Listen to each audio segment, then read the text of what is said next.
Hey guys, welcome to this week's Sabbath School Short. My name is Andrew, and we are on the last lesson of this quarter. We have been journeying through the book of Hebrews and seeing how Jesus is better than anything that this world has to offer, and how our faith in Him unlocks the key to salvation. And it has been a wonderful journey going alongside with you guys and studying the book of Hebrews. But let's hit the last lesson, which is lesson number 13, which is titled, Let Brotherly Love Continue.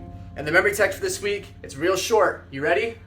Let brotherly love continue. Hebrews chapter 13, verse 1. Same exact thing as the title. Really going to be easy for you to remember that memory text this week. Let brotherly love continue on. I added that on. But let brotherly continue. Let brotherly love continue. This simple, short message that Paul starts his exhortation, basically, his benediction of this sermon that is Hebrews 13, of this letter that Paul has written.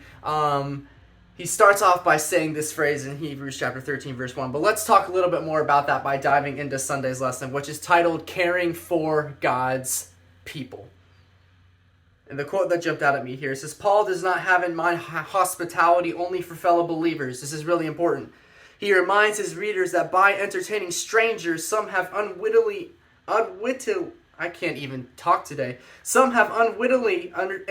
angels. You guys can get that word.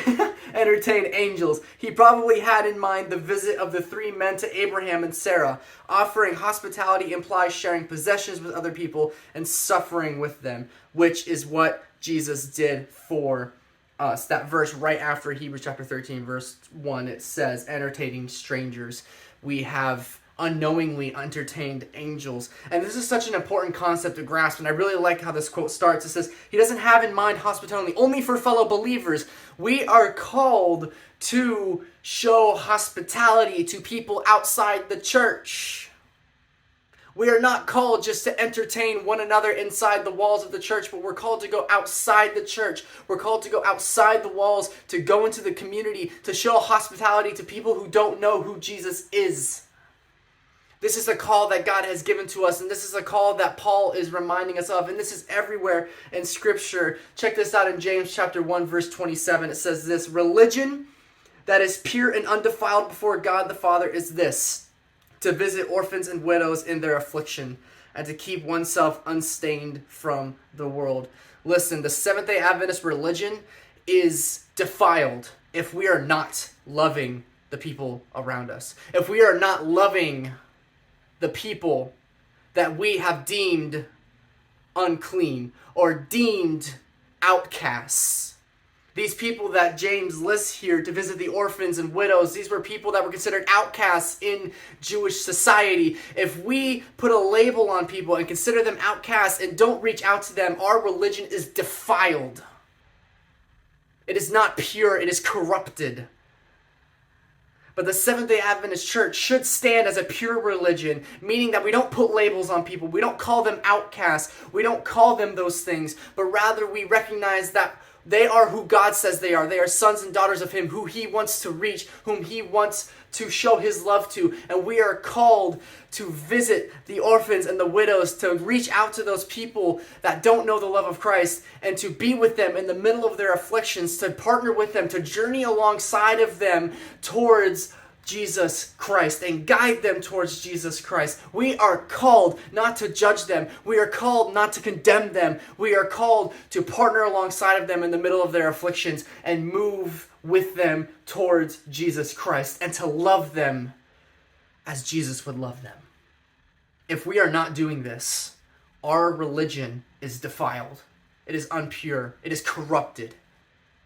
We have to love people. We have to put that above everything else. We have to let that reign. We have to let that culture be infused within our churches, that we are a church that stands for loving people, for serving people, for showing hospitality, not just to fellow believers, but to the people outside of the walls of our church. We have to be a church where that is infused within our culture, within our belief system, within everything that we say and do. We have to love people. I'm speaking to myself here when I say this, because there's so many times when I want to label people and say they are not worthy, they are outcasts, but God says, hey, you are a sinner just like they are. They need me just as much as you need me. We have to show hospitality to those people. Matthew 25 verse 40 says, and the king will answer them, truly I say to you, as you did it to one of the least of these my brothers, you did it to me. Romans 12:13, which the lesson brings out, contribute to the needs of the saints and seek to show hospitality. Show hospitality to everyone around you. Whether you're in the church, whether you're outside the church, show hospitality. Love people. And if that is infused within our culture, I believe that we can fit into the category of James, that our religion is pure and undefiled, because we're loving people as God would love them. And Thursday's lesson kind of ties in with this. It's titled, Go to Jesus Outside the Camp.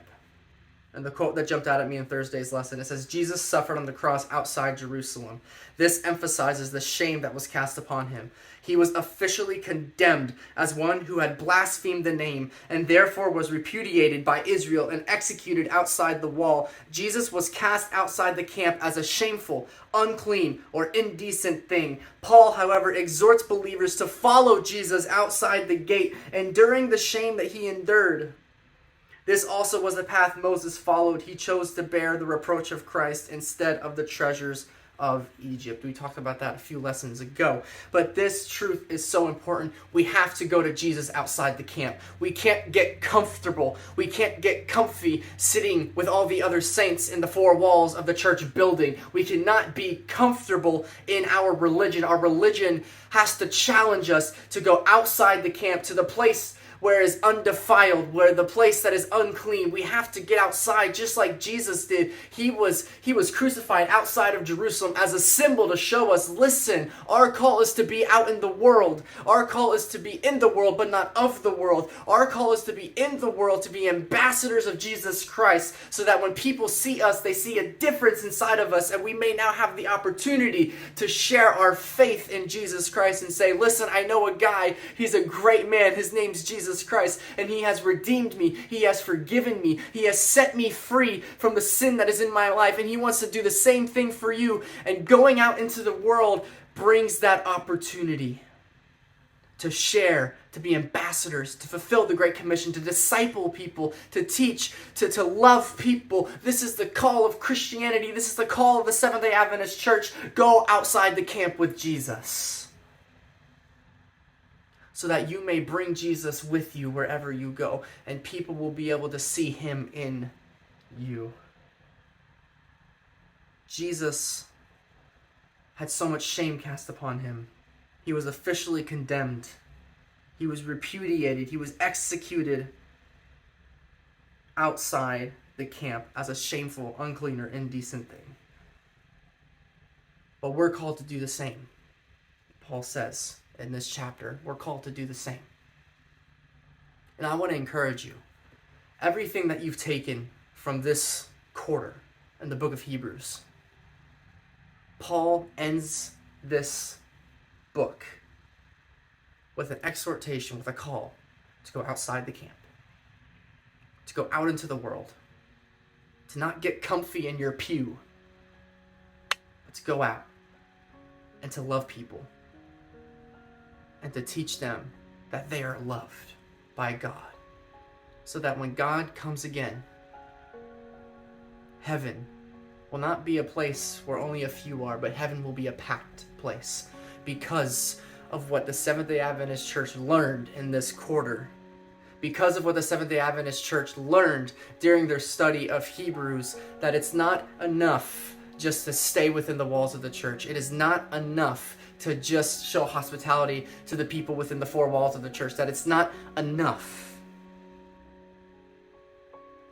Because if it was enough, if it is enough, then our religion is undefiled and not pure, as James says.